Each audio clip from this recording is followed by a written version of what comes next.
तो गाइस कैसे हैं आप सब लोग। टावर ऑफ मैजिक के एपिसोड 43 के साथ हाजिर हो। तो लास्ट एपिसोड के एंड पे हमने देखा था कि हमारा डिजायर जो होता है वो रिरिका से भी क्या देता है कि तुम्हें यहाँ पर आप पैलेस के करीब नहीं आना, क्योंकि यहाँ पर खतरा बहुत ज्यादा। और इसी के साथ ही कल यहाँ पर अटैक होने वाला है। एस्टबेनियन जो है वो कल यहाँ पर आकर अटैक करने वाले हैं। तो अगले दिन इसका सीन दिखाते हैं जहाँ पर हमारा डिजायर और हमारा प्रेम जो होता है दोनों ही रात के वक्त दीवार के ऊपर होता है जहाँ पर गार्ड पोस्ट होती है। तो वो लोग वहां पर जाकर चेक कर रहे होते हैं कि शायद यहाँ पर कहीं पर उन्हें सुराग मिल जाए एस्टबेनियंस के आने का। और हमारा प्रेम जो होता है वो बर्फ को देखकर काफी ज्यादा खुश हो रहा था। और इसी के साथ ही उसे कहता है कि सभी कमीने यहाँ पर से चले गए। मुझे लगता है कि सभी पोस्ट के ऊपर जितने गार्ड्स हैं वो सभी लोग यहाँ पर से या तो चले गए हैं या फिर वो अपनी ड्यूटी को ठीक तरह से नहीं कर रहे, क्योंकि उन्हें ऐसा लगता है कि इस बार एस्टबेनियन जो है वो अटैक नहीं करेंगे। हमारा डिजायर उसे कहता है कि यहाँ पर आसपास में कोई भी फिलहाल के लिए एस्टबेनियन दिखाई नहीं दे रहा और सामने जंगल और साथ ही बर्फ पड़ी है, जिसकी वजह से हमारी जो फील्ड है विजन फील्ड है वो बहुत ज्यादा कम रह गई है। हम लोग ज्यादा दूर तक देख नहीं पा रहे। तो इसी के साथ ही हमारा डिजायर जो होता है आराम से पूछता है कि मुझे एक बात तो बताओ, क्या तुमने अपना यूनिफॉर्म पहना हुआ है? तो वो कहता है हाँ मैंने यहाँ पर अपनी क्लोथ लाइन को पहना हुआ है। मैंने आर्मर को इसके ऊपर ही पहन लिया था क्योंकि ये काफी ज्यादा काम का है और यहाँ पर मुझे सर्दी से भी बचाता है, तो इसी वजह से मैंने इसे नीचे ही पहन रखा है। तो डिजायर कहता है ये बहुत ही अच्छी बात है। चलो अब यहाँ पर नॉर्थ और ईस्ट साइड वाली दोनों गार्ड पोस्ट रह गई हैं, उनको जाकर चेक करके आते हैं और दोनों वहां पर से आगे की तरफ जाना स्टार्ट करते हैं। जबकि प्राम उसे कहता है कि यहाँ पर कुछ ना कुछ तो गड़बड़ है, क्योंकि सामने वाली गार्ड पोस्ट के ऊपर कोई भी नहीं है, वहां पर गार्ड्स होने चाहिए थे। तो डिजायर कहता है कि हाँ मुझे भी लगता है फिर कोई गड़बड़ हो सकती है। जबकि प्राम उसे कहता है कि हो सकता है कि वो लोग अपनी ड्यूटी पोस्ट को छोड़कर चले गए हों, वो लोग नीचे रेस्ट करने के लिए चले गए होंगे, क्योंकि उन्हें लगता है कि इस बार एस्पेनियंस नहीं आने वाले। और हमारा डिजायर भागता वहां पर जाता है। जैसे जाकर वहां पर गार्ड पोस्ट के अंदर देखता है दोनों गार्ड्स मर चुके होते हैं। तो वो कहता है कि यहाँ पर दोनों गार्ड्स मर चुके हैं, लगता है कि एस्पेनियंस यहाँ पर आ चुके हैं, उन लोगों ने यहाँ पर अटैक कर दिया है। तो इसी के साथ ही प्राम उसे कहता है कि अब हम लोग यहाँ पर क्या करें, क्या उन लोगों ने यहाँ पर दीवार को तोड़ दिया, क्या वो लोग अंदर घुस गए होंगे? तो डिजायर कहता है नहीं मुझे नहीं लगता कि अभी तक यहाँ पर अंदर गए होंगे। और इसी के साथ ही डिजायर के पास विंडो ओपन होती है और कहा जाता है कि यहाँ पर एस्पेनियंस की एम्बुश हो गई है, एस्पेनियंस यहाँ पर आने वाले हैं, जो कि इन्वेजन है यहाँ पर स्टार्ट होने वाली है। एक बहुत ही डेडली इन्वेजन होने वाली है, तुम्हें इस इन्वेजन को रोकना होगा, साथ ही यहाँ पर फूड सप्लाईज को चोरी होने से रोकना होगा। डिजायर कहता है कि पैलेस के ज्यादातर लोगों को इस बारे में बिल्कुल पता नहीं होगा कि एस्पेनियंस जो है वो अटैक करने वाले हैं। तो प्रेम कहता है कि मैं वहां पर अगली गार्ड पोस्ट के ऊपर लगी हुई बेल को जाकर बजा देता हूँ। जैसे ही वो आगे बढ़ने लगता है उसके ऊपर एक तीर चलता है। तो डिजायर वहां पर नीचे की तरफ झुकते हुए उसे वहां पर साइड के ऊपर खींच लेता है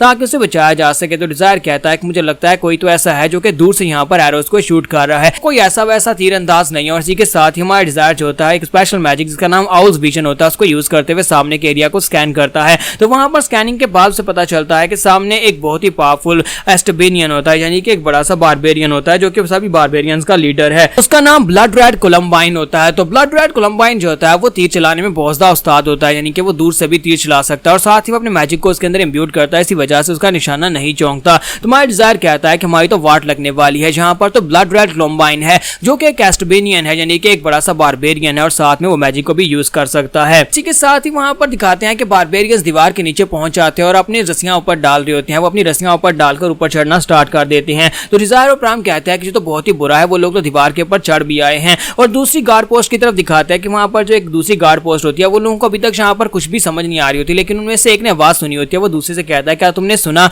मुझे यहाँ पर कोई आवाज ऐसे लगता है जैसे कोई दीवार चढ़ने की कोशिश कर रहा है। तो दूसरा गार्ड से कहता है तुम सिर्फ और सिर्फ इमेजिन कर रहे हो, इस बार कोई भी एस्टबेनियन यहाँ पर अटैक करने के लिए नहीं आने वाले, इसलिए यहाँ पर कुछ भी नहीं है, मैं जाकर देख आता हूँ अगर तुम कहते हो। तो इसी के साथ साथ जैसे वो साइड के ऊपर जाने लगता है, इसी के साथ ही एस्टबेनियन ऊपर चढ़ आता है और आकर उसे जबरदस्त पंच मारकर दीवार के साथ टकराता है, जिसके साथ वो वहीं पर मर जाता है। जबकि दूसरे वाला वहां पर बेल बजाने के लिए आगे बढ़ने लगता है तो वो उसको भी वहां पर मार डालते हैं। उन दोनों के मरने के बाद ब्लड रेड कोलंबाइन जो होता है वो कहता है कि हम सभी लोग यहाँ पर कासल के अंदर एंटर होने वाले हैं, चलो जल्दी से दीवार के ऊपर चढ़ना स्टार्ट करो।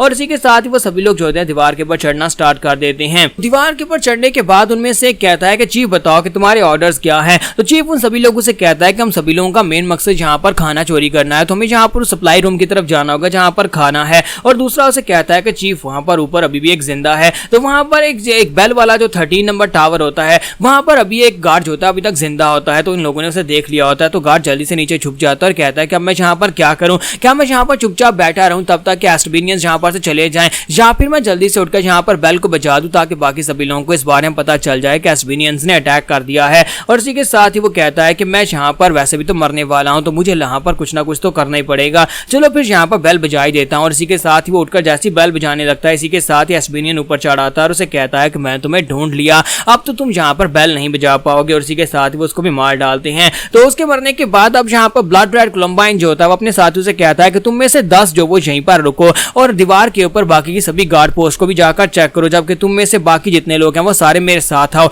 हम लोग उस सप्लाई एरिया में जाएंगे, सप्लाई रूम यानी गोदाम के अंदर जाएंगे, वहां पर जाकर खाना चोरी करके लाएंगे। उसी के साथ ब्लड रेड जो होता है ऊपर से जंप लगाता है, यानी कि वो दीवार से अंदर वाली साइड के ऊपर जंप लगाता है और उसके पीछे उसके काफी सारे एस्ट्रेनियंस होते हैं वो नीचे चले जाते हैं। जबकि जिन 10 लोगों को उसने वहां पर ऊपर छोड़ा होता है उनमें से एक कहता है कि हमारा लीडर बहुत बड़ा डरपोक है, उसने यहाँ पर 10 लोगों को क्यों छोड़ दिया जबकि हमने सभी गार्ड्स को मार दिया हुआ है, और अगर कोई एक दो गार्ड जिंदा भी हुआ तो हमें इस बात से क्या फर्क पड़ता है, हम लोग उसे आसानी से मार डालेंगे। जब वो यहाँ पर ये बकवास कर रहा था, एक साथी उसे कहता है कि तुम यहाँ पर हमारे लीडर के बारे में बात कर रहे हो, अगर तुम लीडर के बारे में गलत बात करोगे तो ये गद्दारी होगी और मैं यहाँ पर तुम्हें इसकी सजा दूंगा। मैं सिर्फ और सिर्फ अपने लीडर ब्लड रेड के ऑर्डर्स को फॉलो करना है, और अगर तुम यहाँ पर उसके ऑर्डर्स को फॉलो नहीं करना चाहते तो फिर बस भी अभी बता दो। तो उसी के साथ ही उसे कहता है नहीं मैं यहाँ पर उसको डाउट नहीं कर रहा, मैं तो बस यहाँ पर सवाल उठा रहा था। फिर साथ ही वो कहते हैं चलो अब यहाँ पर सर्च करना स्टार्ट करो, किसी भी गार्ड पोस्ट के अंदर कोई भी जिंदा गार्ड नहीं होना चाहिए। और इसी के साथ ही वो लोग वहां पर से गार्ड्स को ढूंढना स्टार्ट करते हैं, जबकि वो जो यहाँ पर हमारे ब्लड रेड लीडर के बारे में गलत बात कर रहा था वो कहता है कि मुझे लगता है कि यहाँ पर सभी गार्ड्स तो मर चुके हैं,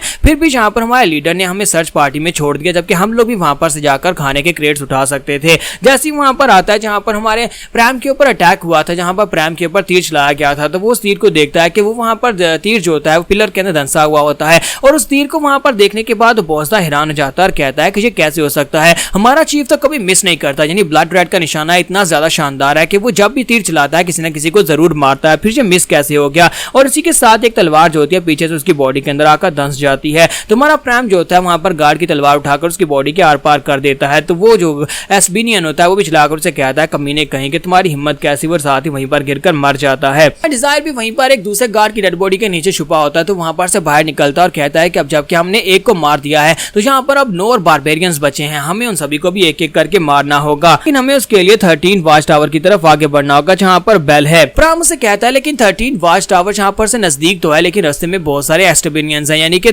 बाकी के सारे 9 जो बारबेरियंस हैं वो उसी रास्ते में हैं, उन सभी को हराकर बेल तक पहुंचना काफी ज्यादा मुश्किल होगा, क्यों ना हम लोग 14 टावर की तरफ जाएं। तो डिजायर उसे कहता है कि 14 टावर यहाँ पर से काफी दूर है, वहां पर पहुंचने तक बहुत ज्यादा देर हो जाएगी, इसी वजह से हमें यहाँ पर से अपना रास्ता बनाना होगा, हमें इन सभी लोगों को हराकर आगे बढ़ना होगा, जाकर उस बेल को बजाना होगा। और इसी के साथ ही फैसला हो जाता है कि वो लोग 13 टावर की तरफ ही आगे बढ़ेंगे। तो हमारा प्राइम बड़ी तेजी के साथ वहां पर से निकलता है, तो उनमें से एक बारबेरियन जो होता है वो कहता है चीफ ने बिल्कुल ठीक कहा था, यहाँ पर कोई ना कोई गार्ड्स अभी तक जिंदा हैं, अब तो यहाँ पर मजा आने वाला है। और जैसे ही वो अपनी तलवार उठाकर उसके ऊपर अटैक करने लगता है तो हमारा प्राइम जो होता है अपनी तलवार घुमाकर उसके ऊपर अटैक करता है, लेकिन हमारे प्राइम के हाथ से उसकी तलवार गिर जाती है और बारबेरियन जो होता है हंसना शुरू कर देता है और कहता है कीड़े अब यहाँ पर तुम मेरे हाथ से मरने वाले हो, हालांकि तुम एक फास्ट वॉरियर हो, लेकिन अफसोस कि अब तुम यहाँ पर मेरे हाथ से मरोगे। और जैसे ही वो उसके ऊपर अटैक कर रहा होता है इसी के साथ ही वो अपनी तलवार ने उसके पास कुल्हाड़ा होता है, तो अपना कुल्हाड़ा हमारे प्राइम के ऊपर दे मारता है और उससे कहता है कि टिनी फास्ट वॉरियर अब यहाँ पर इस अटैक को अवॉइड करके दिखाओ। तो यहाँ पर हमारी एपिसोड 43 का एंड करेंगे और नेक्स्ट एपिसोड में हम लोग देखेंगे कि हमारे डिजायर की पार्टी के बाकी सभी मेंबर्स कहाँ पर है, उनको यहाँ पर इस जगह के ऊपर इस डंजन के अंदर कौन सा रोल दिया गया है।